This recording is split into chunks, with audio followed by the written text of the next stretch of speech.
BTR गोरोबथानि उनाव Myanmar हादराव थाबोनाय बारग' एनडिएफबिनि एलसन बसुमतारी एबा बि अनसायलाङा गावनि न' फारसे सफैफिननायखाय नखरनि सुबुंफोरा जोबोद गोजोननाय फोरमायदों। बिटिआर गोरोबथानि उनाव म्यानमार हादराव थाबोनाय चिरां जिल्लानि रुनिखाता थानानि सिङाव गोग्लैनाय लाइमुथि ओनसोलनि निजरागुरि गामिनि थागिबि निपुन बसुमतारी आरो साल'निनि आंगो बिसाज्ला बारग' एनडिएफबि एलसन बसुमतारी एबा बि अनसायलाङा बोहैथि दाननि 11 खालार खालि गोबां खस्थ'नि गेजेरजों न'फारसे सफैनायखाय बिफाया गोजोननाय फोरमायदों आरो देरहासार इस्लारि आरो एनएलएफबि हानजानिसिम साबायखर जासिहरदों न' फारसे लाबोनायाव हेफाजाब होनायनि थाखाय। फारसेथिं खेबनिफ्राय ड्राग्स जानानै खारदों होननाय बाथ्राखौ नंखाय होननानै बुंदों। लोगोसे बिटिआर गोरोबथानि दफा बायदियै मोननो गोनां गावसुंथानि अनसुंथाइखौ मोननो हास्थायदों नखरनि सोद्रोमाफ्रा।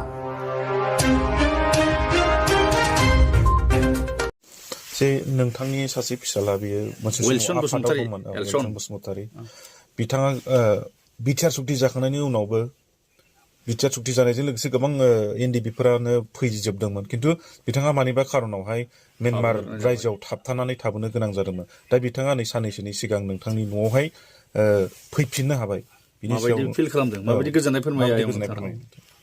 आङो माने आंनि फिसालायादि म्यानमाराव फासिनानै थाबोदों, माने बेफोर बाथ्राया आंनिफ्राय इसिबां रोखा मोननाय नङा। मा जादों आं बांद्राय बुंनो हाया, मानोना जोंनि लिडारफ्रा माखासे बिसयआवहाय खारदों होननानैबो बुंदों, माखासे दिसास होदों होननानैबो बुंदों। दा बेफोरो सारमोनानो मिथिगोन, आं बेखौ बांद्राय स्पस्ट' बुंनो हानाय नङा। ओमफ्राय आं दिनै साबायखर बावनांगोन जे आंनि फिसालाया हजों फासिनानै थाबोनानै गोबां खस्थ' मोनबाय, ओमफ्राय खस्थ'नि गेजेरजों न'आव सफैबाय, बिराद रंजानाय मोन्दों। ओमफ्राय सफैनायनि मेन खारना जाहैदों माने देरहासार इस्लारिनि इउटुब चेनेलनि टिमनिफ्राय गोबां सहाय खालामदों। ओमफ्राय ओरै माखासे एनएलएफबिनिफ्राय हेल्प दङ बेहाय।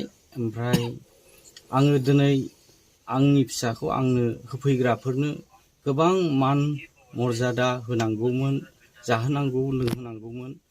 नाथाय आङो गासै बिथिङाव गोग्लैसोखानाय, आन्दलनाव गोग्लैसोखानाय हिसाबै आं मोजां रोखोम जाहोनो लोंहोनो हायाखिसै, उन्दुनो होनो हायाखिसै, जोथोन लानो हायाखिसै।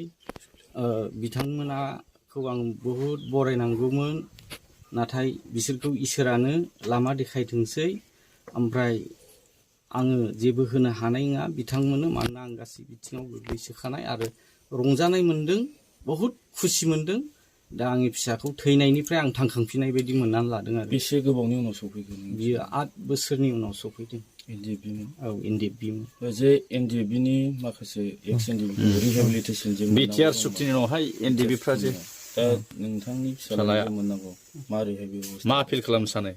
बेखौथ' आंनि फिसालाया गोबाव सम हारिनि मावहैबाय, नाथाय दासिमाव रिहेबिलिटेसन आं मोनाखै, नामबो नुवाखै। ओमफ्राय जोंनि लिडारफ्रा लिस्ट बिहरबाय थादों, आं बियाखैमोन रिहेबिलिटेसन नांगौ होननानै। आं फिसालाखौ मारै मोनफिनगोन बेखौसो रायज्लायनो थाङोमोन, नाथाय गावसोरनो लेखा लाबो होननायाव आं खेबब्रै लेखाखौ होनाय जादों सार फेरेंग्रानो। आंनि आखाइजों खेबथाम, फंबायनि आखाइजों खेबसे, नाथाय मोनाखै। जे नोंथांनि फिसाला मोनोला माने रंजानाय मोनगौमोन, माने माखासे खहा जानाय न'खर गोग्लैसोनायखौ एसे बोखांनानै मावलायनानै जाफिन। जे नोंथांनि फिसालाखौ ड्राग्स जायो होनना बुंदों। बेथ' नङा, बियो एखे थगायथारनाय आरो नङा। आं बहुद रायज्लायदों, फनजोंबो रायज्लायदों, सोंदों। एसे एनै सिगांहाय एसे एनैया लोगो दोगोजों उफाय गैयियावहाय बियो एसे एनैया जादों, खिन्थु आंथ' बिदि फाग्ला नङा, आं बहुद मोजाङै दं होननानै फनजों खोन्थाहरदों। दा सफैबायबो आरो दाबो गुबुनफ्राबो सोंदों, गोबां लोगोफोर फैदों, बिसोरबो बुंनो रोङाखै। जे गोजान गोलाव लामा हान्थिनानै फैबाय, बावथ' गोबां रां खरसा जानांगौ, नोंथांनि थाखाय बेसेबां गोब्राब जाखो?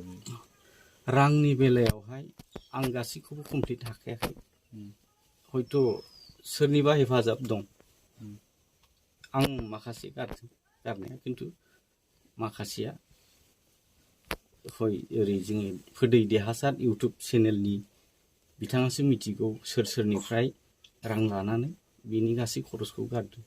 दा बिथाङा बबाव दङ दा नोंथांनि फिसालाया? दाथ' आं फनजोंबो रायज्लायदों, ओमफ्राय माखासे निउस चेनेलावबो नुदों, एनएलएफनि केम्पआवनो आरो बियो दाख्लि लोमजादोंबो माने आंनि न'निफ्राय थांनानैनो बियो बिराद सिरियास लोमजादों मेलेरिया टाइफड मोनदोंनो ओमफ्राय बेखौहाय गावनि गोबां लोगोफ्रानो सिभिलावहाय सानसे सिकित्सा खालामदों ओमफ्राय दायो एसे मोजां जाबाय